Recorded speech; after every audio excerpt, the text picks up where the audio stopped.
Psalm 78, a contemplation by Asaph. Hear my teaching, my people. Turn your ears to the words of my mouth. I will open my mouth in a parable. I will utter dark sayings of old, which we have heard and known, and our fathers have told us.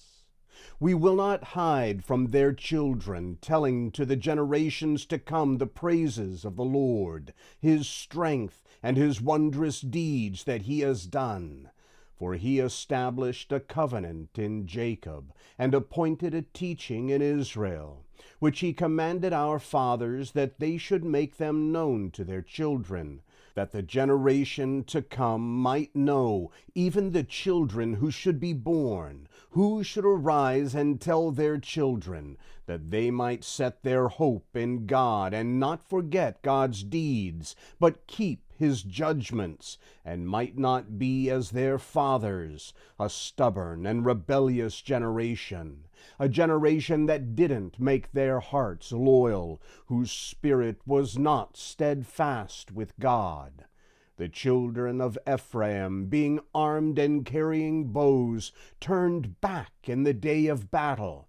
They didn't keep God's covenant and refused to walk in his law. They forgot his doings, his wondrous deeds that he had shown them. He did marvelous things in the sight of their fathers, in the land of Egypt, in the field of Zoan. He split the sea and caused them to pass through. He made waters stand as a heap. In the daytime he also led them with a cloud, and all night with a light of fire. He split rocks in the wilderness, and gave them drink abundantly, as out of the depths. He brought streams also out of the rock, and caused waters to run down like rivers. Yet they still went on to sin against him, to rebel against the Most High in the desert. They tempted God in their heart by asking for food according to their desire. Yes, they spoke against God. They said, "Can God prepare a table in the wilderness?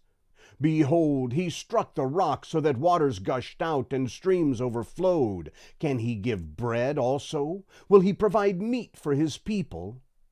Therefore the Lord heard and was angry. A fire was kindled against Jacob.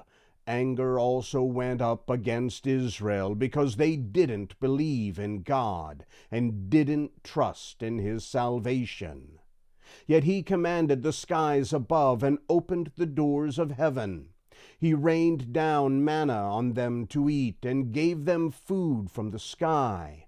Man ate the bread of angels. He sent them food to the full. He caused the east wind to blow in the sky. By his power he guided the south wind.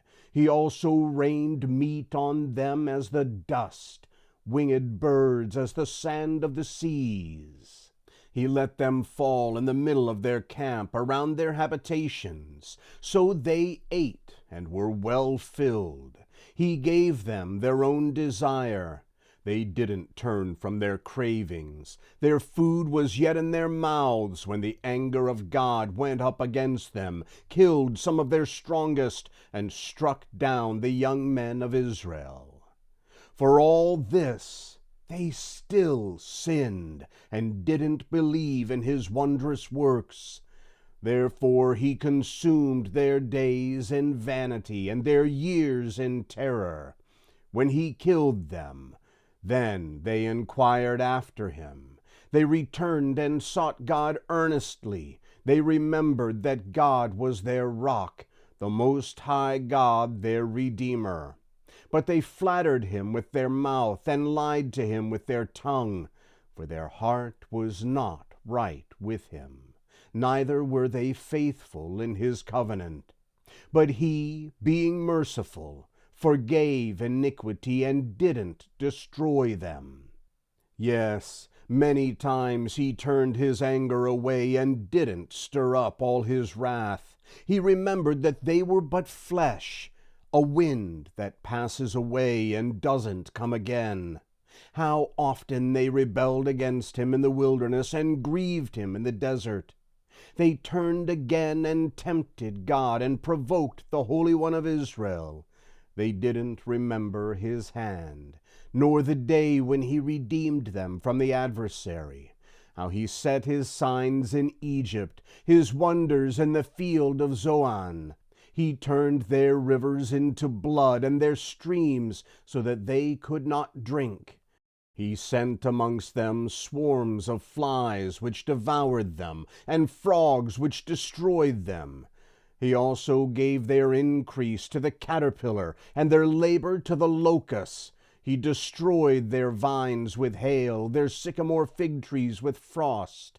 He also gave over their livestock to the hail, and their flocks to hot thunderbolts. He threw on them the fierceness of his anger, wrath, indignation, and trouble, and a band of angels of evil. He made a path for his anger.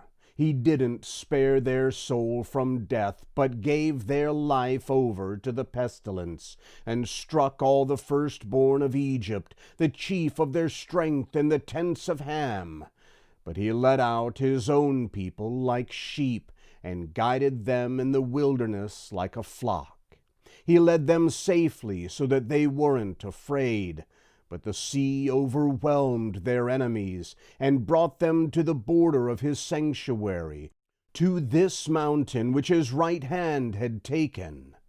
He also drove out the nations before them, allotted them for an inheritance by line, and made the tribes of Israel to dwell in their tents.